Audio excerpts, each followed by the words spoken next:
Two state lawmakers issued a public nuisance citation in a Dakota County park. Now they say that the deputy is making up part of the story. We'll have the latest coming up. Also at 10, a hero among us. The Minnesota State Patrol searches for the man who helped save the semi-driver. Plus, when you see something that's suspicious and it raises the hair on the back of your neck a little bit, trust your instincts. 3 bicyclist attacks and robberies spark a safety alert on the Midtown Greenway. And the University of Minnesota pepped up for the big football game against TCU. The news starts now. Our top story, 2 state lawmakers are facing off with a Dakota County Sheriff's deputy tonight. They were ticketed for causing a nuisance in an Egan Park last month. But it's the report about their encounter in that park that has Representatives Tim Kelly and Tara Mack calling the deputy a liar. John Croman is here to explain why the sheriff stands by his man. John? Well, Randy, we have 2 prominent state lawmakers married to other people accused by a park ranger of kissing in the park. But they're planning to file a complaint saying that he made that part of the story up. Dakota County park rangers are summertime seasonal employees of the sheriff's office who are going to school to become law enforcement officers. They make sure that people don't have fires outside of the fire pits, close the doors at 10 o'clock, make sure the lights are shut off. Last Monday at Lebanon Hills Regional Park, a ranger saw 2 vehicles in the parking lot he believed were double parked. And by the time it was all over, he had cited Representative Tim Kelly of Red Wing and Representative Tara Mack of Apple Valley for a public nuisance. He doesn't know these people. He's just doing his job. That's what park rangers do, is they patrol and they look for problems in the parks, and that's what he was doing. The public version of the citations give only the date and time, but photos of the court register taken by the St. Paul Pioneer Press show a notation by the ranger that Kelly was, quote, making out with a female in the car, and that, quote, the female's pants were unzipped and pulled down. Kelly, who chairs the House Transportation Committee, and Mack, who leads the Health Committee, both issued statements today vehemently denying the ranger's story. The park ranger returned to my vehicle with a parking ticket citing a nuisance. When I asked what that meant, he responded, whatever I wanted to mean. I've since learned the park ranger included false information in his notes that I understand have now been illegally obtained. What he wrote is an absolute lie. Mack called the statement completely false and inappropriate and apparently illegally obtained, and added, I will be filing a complaint with the sheriff's office regarding the officer's egregious and false statements. He's a fine, upstanding young man. We have a lot of trust in his abilities, and I have no reason to doubt what he's putting in his report. Sheriff Leslie said if the lawmakers do file a complaint against the ranger, it will be taken seriously and investigated. Representative Kelly said that he met Representative Mack in that park so he could pick up some documents relating to the South Country Health Alliance. Back to you, Randy. All right. Thank you, John. Well, new at 10, police in New Richmond, Wisconsin are investigating the deaths of 2 people whose bodies were found inside a home earlier today. Someone called for help after they smelled smoke and heard water running inside the house. A media briefing on the case is set for tomorrow morning. A safety alert for bicyclists who use the Midtown Greenway to get around Minneapolis. Police say 3 people have been attacked over the past 4 days. In one of the cases, the trio of suspects used a stun gun after they knocked the victim to the ground. The thieves snatched backpacks, cell phones, cash, and headphones before taking off. Officers are now trying to figure out if the crimes along the Greenway are part of a bigger trend. We're also looking at that pattern to see if it does coincide with any other robbery patterns in the south side of Minneapolis in the 3rd precinct, to see if we can expand our investigation to get better clues. Officers say they are saturating the mile-long area where the robberies happened, but they are urging cyclists to be on alert. The State Patrol is trying to find a Good Samaritan who helped save a life. On Monday, a trooper was stopping traffic for a funeral procession on Highway 60 in Windham, and that's when one semi rear-ended another and caught fire. The officer and the Good Samaritan got the driver out, something the trooper says he could have never done on his own. The driver is recovering. The widow of a fallen Arizona hotshot firefighter is in Minnesota to say thank you. Julian Ashcraft and her 4 children are in the middle of a nationwide tour inspired by her husband's legacy to be better. Lindsay Seifert caught up with her in Hastings. The force of gratitude Look at that water. led Julianne Ashcraft and her 4 kids to Minnesota. Just one stop on her family's nationwide tour to share the power Keep doing better things. of a few simple words. Why did we come up with Be Better bands? Because our daddy died, and to be good the day before. Be better than we were the day before? Yeah. 2 years ago, Andrew Ashcraft was among the 19 hotshot firefighters who couldn't escape the Yarnell, Arizona wildfires. Somehow, in the ashes, his charred wristband appeared. And this was the only thing we got back. And that's when his favorite phrase took a stronghold. Be better, not bitter. To me, it was a small miracle and a tender mercy that the band survived the fire. And kind of, it started this desire in me to go ahead and spread that message, to be better. A motto now carried for miles. Can you show them your bed?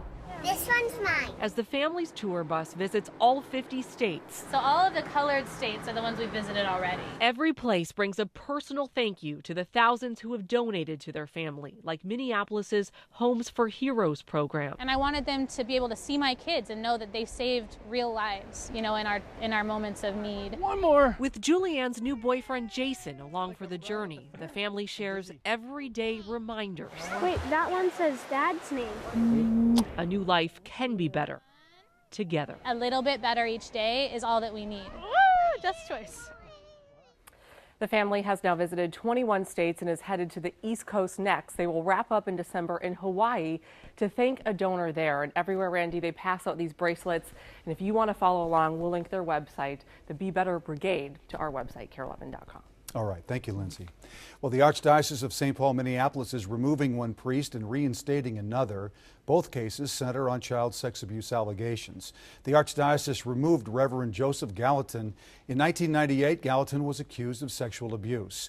First investigations didn't find enough evidence, but recent reviews uncovered more information. Gallatin was most recently a member of the Chancellery staff. The church reinstated Reverend Gerald Dvorak. This May, Dvorak was accused of abusing a minor in the 1970s. After talking with him and the alleged victim, a review board found the allegation to be not substantiated. Dvorak will return to the Church of St. Peter in Richfield. The push to rename Lake Calhoun went before the Minneapolis Park Board tonight, but calls for a sweeping change went unanswered. The Park Board decided to give the lake a second moniker. It's the traditional Dakota name, Bade Makaska. The title will be added to all of the signs at the park, along with the words Lake Calhoun. This is going to continue with folks that would like the official name to be changed. I think and I hope that from this meeting they understand it is not something we can do and that they should be petitioning the Commissioner of the DNR. We need to move forward and continue to educate and continue to work towards an actual name reclamation of this site. John C. Calhoun, the lake's namesake, was a vice president in the 1820s and a staunch supporter of slavery. Well, in just 22 hours, the football season will kick off for the Minnesota Gophers when they face the #2 ranked team in the nation. Sports director Eric Perkins joins us to explain just how important this game is. Oh my goodness, is it ever. Randy, as big an opener as you'll find in college football this season. I think it's safe to say a brutally tough challenge for the Gophers too. The University of Minnesota knows how many eyes will be on TCF Bank Stadium. Millions will be watching it all play out on ESPN starting at 8. Definitely maximum level of exposure for the Maroon and Gold. Their first game against a top 5 opponent in TCF Bank Stadium history. And if they win, it would be obviously a huge upset and a great start to the season, which went to a bowl game last year on New Year's Day. No pressure. There's a lot riding on this game, though. Of course, we'll be there for all of the action with live reports throughout the day on KARE 11 starting tomorrow morning. All right, cool. Thanks, Perk. Parking around the bank could be a problem. Public lots are open only until 11 o'clock tomorrow morning. Then football parking will open at 2 o'clock in the afternoon. There is a free shuttle that brings fans to the stadium, but that pickup location is lot S-108 at the fairgrounds, which is pretty busy right now. Another way to get to the game, the Green Line, light rail. We have a link with all this information posted on our website at KARE11.com. University of Minnesota freshmen are already pumped up for tomorrow night's action. Take a look. The class of 2019 gathering at the bank tonight for a pride and spirit party and a picture on the field. Belle's here now with a sneak peek of tomorrow night's game time forecast. Hi, Belle. Well, hi, Randy. It's going to be 8 o'clock, as Perk mentioned, and it's still going to be hot. We are forecasting 82 for kickoff tomorrow at 8 p.m. at the bank. By halftime, we'll have a southeast breeze. That'll help out. It'll be gorgeous. 80 degrees still, 77 degrees, warm and humid as that game wraps up and the Gophers win. And I understand that frogs do not like heat. I'm just going to say that. Leading up to game time, it is going to be 76 in the morning, 81 at lunchtime, and 85 tomorrow afternoon. Today in the Twin Cities, remarkably cooler than other parts of the state because of the clouds and the showers that hung out a little longer. We had rain in Wisconsin that just did not move, and because of that, it was in the low 70s. We did break out and see sun, but we only were able to get to 78. But look at this. It was 91 in Montevideo today, and that's the heat that's heading in right now for tomorrow. We'll talk about that forecast all the way through Labor Day weekend, and we'll spell it out for you coming up in a couple minutes. All right, thanks, Belle. Still ahead at 10, taking care of your money during the recent roller coaster ride on Wall Street. Tonight, a look at what kinds of investors should seek help from a financial planner. Plus, even more relief at the fuel pump just in time for the extended holiday weekend.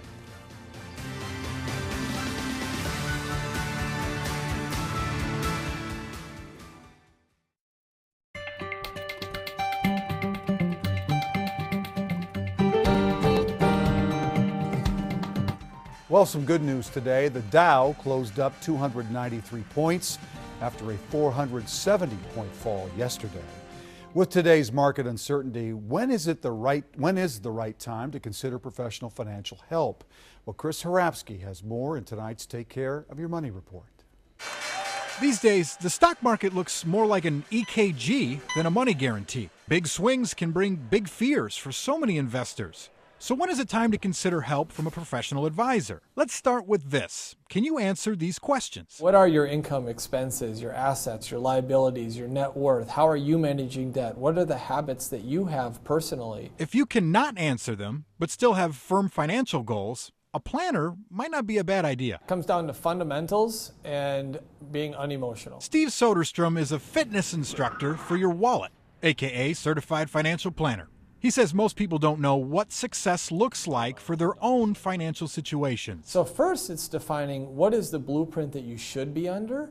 And once you know what your true north is, then you're able to adjust the direction you're headed. So what does financial peace of mind cost? Soderstrom says planners can charge flat fees ranging from a few $100s a year up to tens of thousands of dollars a year, depending on the complexity of your situation. Other planners charge commission, somewhere around 1% of your investments. Knowing that, you wonder, is it worth it? Well, each situation is different, but this stat might help. According to a study by Financial Engines and Aon Hewitt, employees that used professional investment help, whether through planners, target date funds, or online advice, had median annual returns on their 401ks 3.3% higher than those who went at it alone. Compounded over time, it's a big chunk of change. Ultimately, finding comfort in a crazy market comes down to sound planning, whether you do it or someone helps you. We can build the wealth, but I can't always build a great mentality. In Edina, Chris Harapsky, KARE 11 News.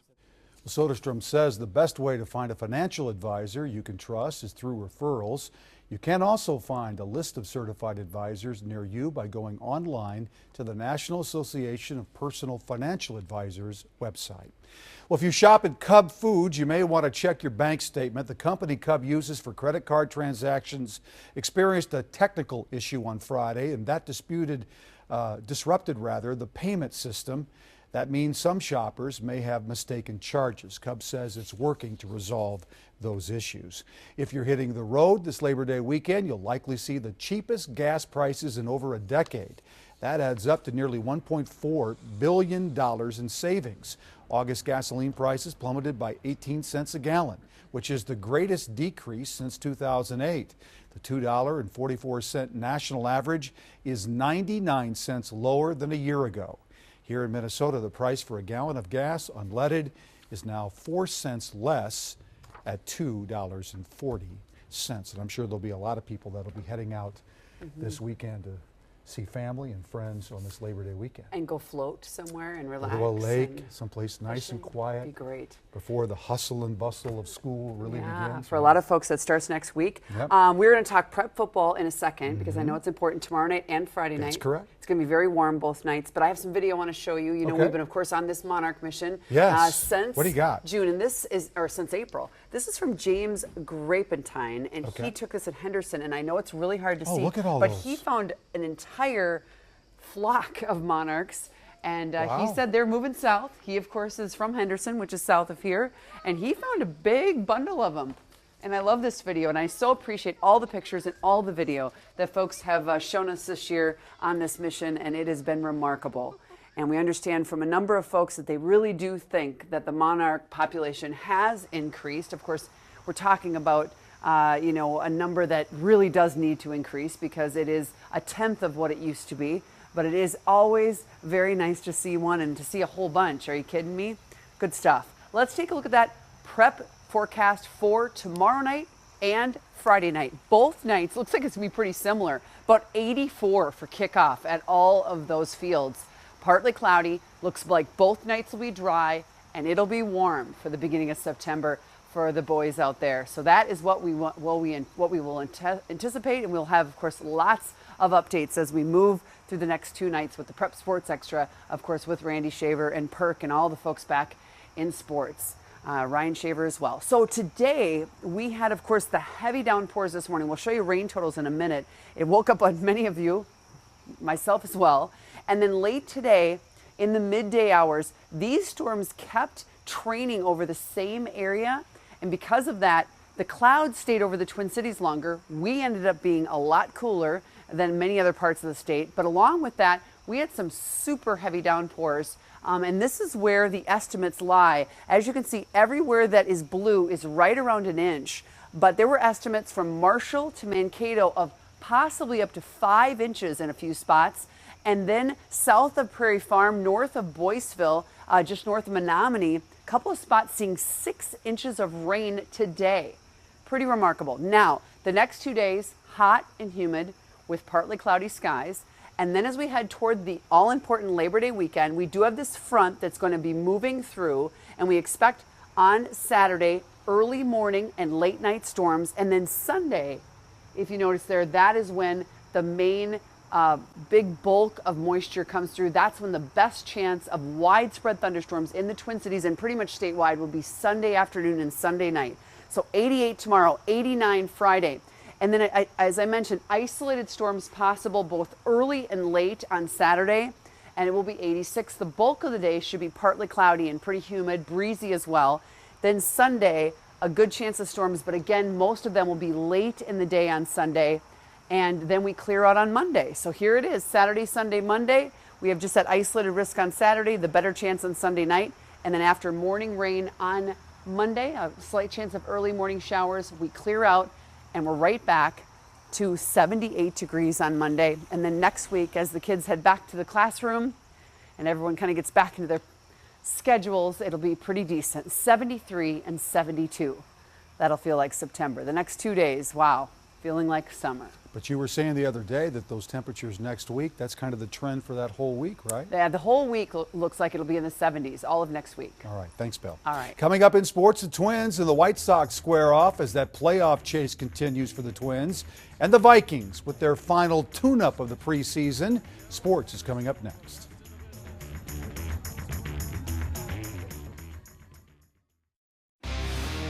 KARE 11 Sports from the Mayo Clinic Sports Medicine Sports Desk. A seamless September surge is exactly what the Twins need, and so far so good. Tonight, it's pristine pitching that takes center stage. Twins looking for their 3rd win in a row. Top of the 2nd, guess who gets it going? For Paul Molitor's club, straightaway center field Miguel Sano continuing to deliver. Towering shot, 15th home run of the year. Twins in front, 1-0 in front of the home crowd. Tommy Malone with a phenomenal pitching performance. The lefty striking out 7 in 7 scoreless innings of work. Malone doesn't allow a runner past second base. Twins add some insurance in the 7th. Bases loaded for Trevor Plouffe, who doubles to left, bringing home Eduardo Escobar and Kurt Suzuki. Byron Buxton tries to make it a 3rd run across the plate, but he's gunned down at the plate, but the damage is done. Twins shut out the Sox 3-0 the final count. While Miguel Sano has 2 home runs in 2 games in this new month, he is honored for his awesome August. Sano nabbing American League Rookie of the Month honors. It's got some folks wondering how much of a chance does Sano have at winning Rookie of the Year? While Carlos Correa of the Houston Astros is still probably the front runner, a good September will definitely give some serious cred come vote time. Sometimes all it takes is one. United FC back home tonight. They're able to pull off the 3 points against the visiting Indy 11. The Loons getting a big game in goal from Sammy Endajok. The 11 had a handful of chances, but Endajok stands up tall, knocks him down. 77th minute before we finally get the goal of the game right here. Nice cross to Justin Davis, who buries it in the back of the net for the goal. Stormy with the game winner. United get the 1-0 victory tonight in front of the rabid home crowd. As we told you earlier, prime pigskin night tomorrow. Gophers play their opener, big high school football night, and the Vikings wrap up their preseason. That means you should expect to see even more Taylor Henneke. The third-string quarterback is still on the roster, not lighting it up by any means, but Heineke will be given plenty more snaps tomorrow in Tennessee. Earlier today, the Vikings cut Mike Kafka. Question becomes, will they carry 3 QBs with Bridgewater and Hill with pretty much guaranteed spots? He did well. He did well. You know, he's still a young quarterback trying to find his way in a lot of things, but he made plays the other night, and he's done a good job this camp, and so we'll just have to see where everything unfolds as we get going. All right, it's the end of a great run for Minnesota native Marty Fish. Fish, who's been beset with ailments, making a comeback in this U.S. Open tournament, but it ends in a grueling 5-set match with Feliciano Lopez. Lopez wins it. Fish is ousted. The 33-year-old had a great career, represented the U.S. very well, including at an Olympic event back in '04. Fish, an Edina native, big Vikings fan too. That's sports. KARE 11 News back after this. Well, before we go, what happens when a lost little piggy spends the day at the Minnesota State Fair? We'll take a look. Nelson the pig was left behind at the KARE barn yesterday, and thanks to Facebook, we tracked down his owner and reunited them on our 6 o'clock newscast today. But before Nelson went home with Lucas, he went on a grand adventure that included a spin down the giant slide, lunch at Famous Dave's, and of course, a visit with his cousins at the Miracle of Birth Barn. Quite the day for Nelson the pig, and we're glad they're back together again. Probably sleeping soundly probably I'm right sure now. they are. Thanks for watching. We appreciate it. We'll see you at the State Fair tomorrow at 5 o'clock.